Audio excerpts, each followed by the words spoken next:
La neutralidad del martillo. El nuevo experimento se desarrollaba en una sala cúbica y blanca, tan brillante que dolía a los ojos no habituados a la luz. Orochimaru la llamaba la cámara de resonancia emocional. Naruto estaba de pie en el centro, vestido con una simple bata blanca que contrastaba brutalmente con las cicatrices verdes y moradas que asomaban en su cuello y manos. Frente a él, arrodillados y encadenados con sellos inhibitorios en la garganta, había dos shinobis de Iwa. Uno era un hombre mayor, el rostro marcado por cicatrices de guerra. El otro, una mujer joven, no mucho mayor que Naruto, con los ojos inyectados en sangre y la respiración entrecortada por el pánico. Yamato, antes Kinoye, estaba de pie junto a la puerta, rígido como un poste, sus ojos fijos en el suelo. Su misión era observar y contener cualquier desbordamiento de las técnicas de madera, pero todos en la sala, incluido él, sabían que su verdadera prueba era otra: resistir la compasión. Comencemos, anunció Orochimaru, su voz amplificada por la acústica perfecta de la sala. Sujeto 0, estos son los prisioneros Ishikawa y Tsubasa. Han intentado infiltrarse en mis dominios. Su castigo será servir a la ciencia. Tu tarea es simple. Observa. El hombre mayor, Ishikawa, escupió al suelo. Monstruo. ¿Qué le has hecho a ese niño? Un trabajo de perfeccionamiento, respondió Orochimaru con calma.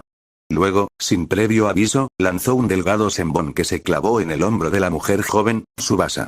Ella gritó, un sonido agudo de dolor y miedo que resonó en la cámara blanca. Naruto no se inmutó. Sus ojos grises registraban la escena. La trayectoria del senbon, ángulo de 42 grados, la contracción del músculo deltoides de la prisionera, la frecuencia de su grito, aproximadamente 2,100 hercios, la dilatación instantánea de sus pupilas. Datos. Solo datos. Por favor. Ten piedad. Suplicó Tsubasa, las lágrimas surcando su rostro sucio. Solo seguíamos órdenes. Orochimaru se acercó a Naruto. ¿Qué sientes cuando escuchas su súplica? Naruto parpadeó, procesando. La súplica es una forma de comunicación destinada a evocar clemencia. La producción lacrimal aumenta en un 300%. El tono vocal indica angustia aguda. Es ineficaz, ya que la variable clemencia no está presente en los parámetros del experimento. Ishikawa rugió, tirando de sus cadenas. Ese no es un niño, es un demonio sin alma. Míralo. Orochimaru sonrió, satisfecho. Luego, su expresión se tornó fría. Ineficaz, sí. Pero ruidosa. Sujeto 0, demuéstrame la eficiencia del silencio. Apaga el ruido. La orden era deliberadamente ambigua. Permitió múltiples interpretaciones. Para Naruto, la lógica fue inmediata. El ruido provenía de las cuerdas vocales. Para apagarlo, había que dañar el mecanismo productor de sonido. Con la misma fluidez mecánica con la que antes se había interpuesto ante las cadenas de su madre, Naruto se movió. No fue un ataque de shinobi, no hubo taijutsu elaborado. Fue el gesto preciso de un cirujano, o de un carnicero.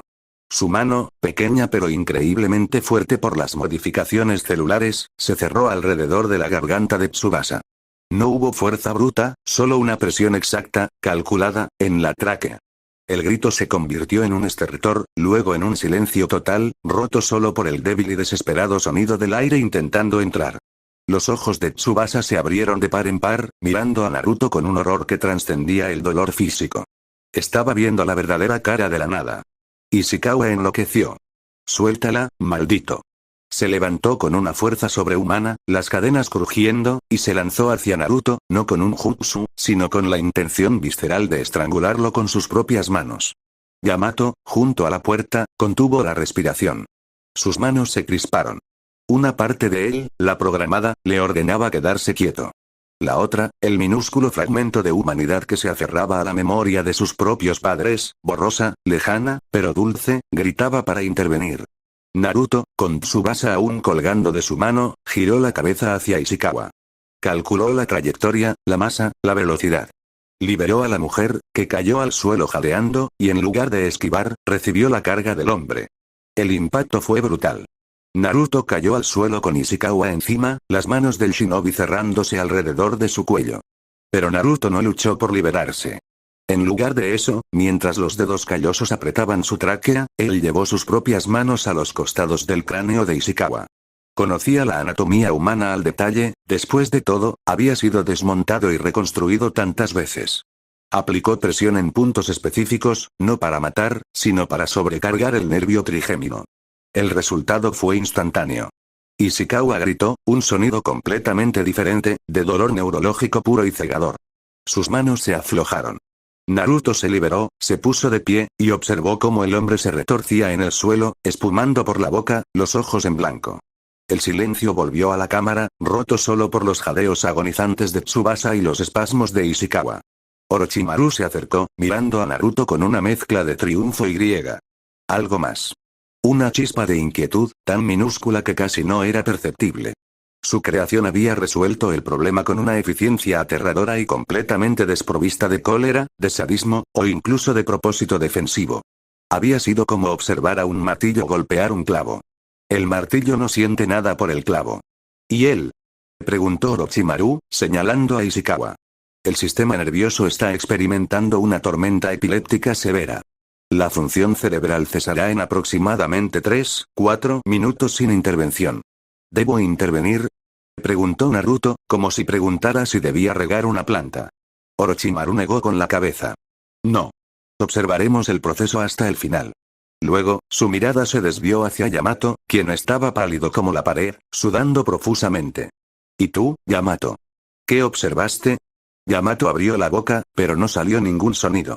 Vio a la niña de cabello amarillo y ojos muertos, de pie sobre dos cuerpos que había destrozado sin un ápice de emoción, y sintió que algo dentro de él se resquebrajaba definitivamente. No fue la compasión por los prisioneros lo que lo quebró, sino el reconocimiento de su propio futuro reflejado en ese vacío. Tartamudeó. Fue eficiente, Orochimaru-sama. La respuesta fue débil, pero suficiente. Orochimaru asintió, aunque su mirada en Yamato fue evaluadora y desconfiada. Sí. Eficiente. Lleva al sujeto cero de vuelta a su celda. Mientras Yamato conducía a Naruto por los pasillos silenciosos, no podía evitar mirarlo de reojo. El niño caminaba con una postura perfecta, sus pasos midiendo exactamente la misma distancia. No miraba las paredes, ni las puertas, ni a Yamato.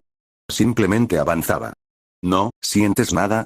La pregunta le salió a Yamato en un susurro, antes de que pudiera detenerse. Era una transgresión monumental.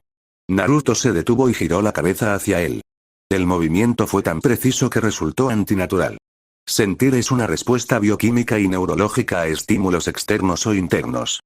Registro las respuestas. No las siento. Es ineficiente asignar valor subjetivo a los datos. Yamato sintió un escalofrío que le recorrió toda la espina dorsal. Pero, ellos te hicieron daño. El hombre intentó matarte. El daño fue reparado. El intento de interrupción de funciones vitales fue neutralizado. La amenaza ya no existe. Los datos recogidos sobre resistencia ósea y respuesta al estrés asfíxico son valiosos. Naruto volvió a mirar al frente, indicando que la conversación, para él, había concluido. En ese momento, Yamato entendió algo. Naruto no era malvado. La maldad requería intención, un disfrute perverso o al menos una conciencia del daño infligido. Él era simplemente, neutro. Una herramienta tan perfecta que incluso había trascendido la categoría de arma. Un arma puede ser temida o admirada. Un martillo solo es útil. Y el horror de Yamato no era por el martillo, sino por el herrero que lo había forjado, y por el hecho de que él mismo había sido, brevemente, utilizado como otro martillo. Al llegar a la celda, Naruto entró sin mirar atrás. La puerta se cerró. Yamato se quedó un momento frente a la fría superficie de acero. Por primera vez, en medio del miedo y la desesperación, una chispa de decisión, fría y dura como el acero de la puerta, se encendió en su interior. No podía salvar al fantasma que estaba dentro. Pero quizás, solo quizás, podría impedir que crearan más como él. Muy lejos, en Konoha, Minato Namikaze ya no era el Hokage. La culpa y la incapacidad para gobernar lo habían consumido. Había renunciado oficialmente, dejando el cargo en manos del cansado pero estable Hiruzen Sarutobi, quien había regresado como el tercer Hokage en funciones. Minato y Kushina ahora eran fantasmas en su propia aldea, obsesionados con una única misión no oficial. Encontrar cualquier resquicio, cualquier pista, cualquier mito o técnica que pudiera revertir lo irreversible, que pudiera traer de vuelta a un niño cuya alma, sospechaban, ya no habitaba en su cuerpo.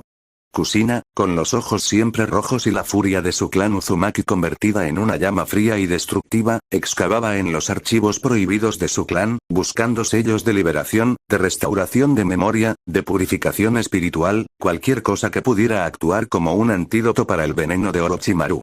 Minato, por su parte, había empezado a investigar lo impensable. El Edo Tensei. No para traer a Naruto de vuelta, su cuerpo estaba vivo, sino para convocar a mentes maestros en Finjutsu y modificación espiritual, como el propio segundo Hokage, para pedirles consejo. Era un camino peligroso, éticamente abominable, y que Hiruzen había prohibido expresamente. Pero Minato ya había traspasado todos los límites.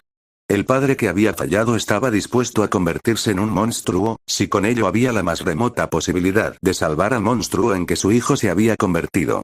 Ambos sabían que era probablemente inútil.